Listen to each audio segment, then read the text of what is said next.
전두환 전 대통령의 사자 명예훼손 혐의에 대한 결심 공판이 오늘 광주지방법원에서 열리고 있습니다. 검찰은 전 대통령에게 징역 1년 6개월을 구형했는데요. 자세한 내용 보도국 취재 기자 연결해서 들어보겠습니다. 이호진 기자. 네, 광주지방법원에서 전두환 전 대통령에 대한 결심 공판이 열리고 있습니다. 이번 재판에서 검찰은 전 대통령에게 징역 1년 6개월을 구형했습니다. 전 대통령은 재판부의 불출석 허가를 받고 오늘 재판에 출석하지는 않았습니다. 전 대통령은 고 조비오 신부에 대한 사자 명예훼손 혐의로 불구속 기소됐습니다. 자신의 회고록을 통해 5.18 당시 헬기 사격을 목격했다고 증언한 고 조비오 신부라는 말이 무색한 파렴치한 거짓말쟁이라고 비난한 혐의입니다. 검찰 측은 전 대통령 측이 헬기 사격에 대한 객관적 증거가 없다고 주장해왔지만 전일 빌딩 탄핵 등을 비롯해 여러 증언과 당시 상황이 담긴 광주 소요 사태 분석 교훈집 내용 등은 당시 실제 헬기 사격이 이루어졌다는 사실을 뒷받침하는 증거가 될 수 있다고 판단했습니다. 또 전 대통령 측이 주장하는 표현의 자유 또한 거짓 논거로 역사적 사실을 정의라고 주장하는 거짓말이며 표현의 자유 주장도 옳지 않다고 밝혔습니다. 이에 대해 전 대통령 변호인 측은 변론을 통해 헬기 사격설은 완전한 허구라고 반박했습니다. 5.18 당시 구름 한 점 없었던 하늘에서 헬기 사격이 있었으면 10만 명이 목격을 했어야 하고 물증도 차고 넘쳐야 하지만 이와 관련한 객관적 증거가 없다는 겁니다.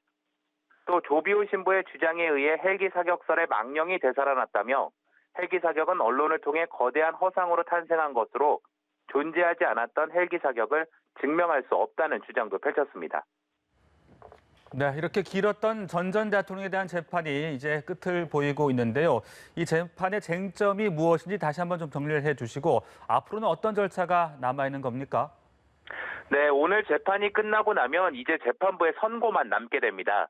끝까지 재판이 어떻게 결론이 날지는 두고 봐야 할 것 같은데요. 주요 쟁점은 이렇습니다. 5.18 당시 헬기 사격이 있었느냐에 대한 재판부의 판단이 제일 중요합니다. 또 실제 헬기 사격이 있었다면 전 대통령이 사격 명령을 내렸느냐 하는 점도 관심사입니다. 사실상 이번 재판 자체는 5.18 당시 잘못을 직접 따지는 것은 아닙니다. 혐의 내용에서 보듯이 결국 전 대통령이 고 조비오 신부의 명예를 훼손시켰느냐를 따져보는 건데요. 다만 이런 점을 따져보려면 헬기 사격이 있었다고 주장한 고 조비오 신부의 증언이 사실이냐 아니냐를 확인해야 하는 겁니다. 재판부가 헬기 사격이 있었다고 결론 내리면 전 대통령이 고 조비오 신부를 거짓말쟁이라고 표현해 명예를 훼손한 것이 성립되지만 헬기 사격 자체가 없었다고 판단한다면 조비오 신부의 말이 사실이 아니라는 셈이어서 혐의 자체가 성립되지 않습니다. 또 한 가지는 회고록에 적은 내용을 표현의 자유범주로 볼 수 있느냐인데요. 이 또한 검찰과 변호인 측의 주장이 완전히 다르기 때문에 재판부 판단에 따라 형량은 물론 유무죄도 결정될 것으로 보입니다. 한편 전 대통령에게 적용된 사자 명예훼손 혐의가 인정되면 2년 이하의 징역이나 금고 또는 500만 원 이하의 벌금형에 처해집니다. 추가 내용이 나오는 대로 다시 전해드리겠습니다.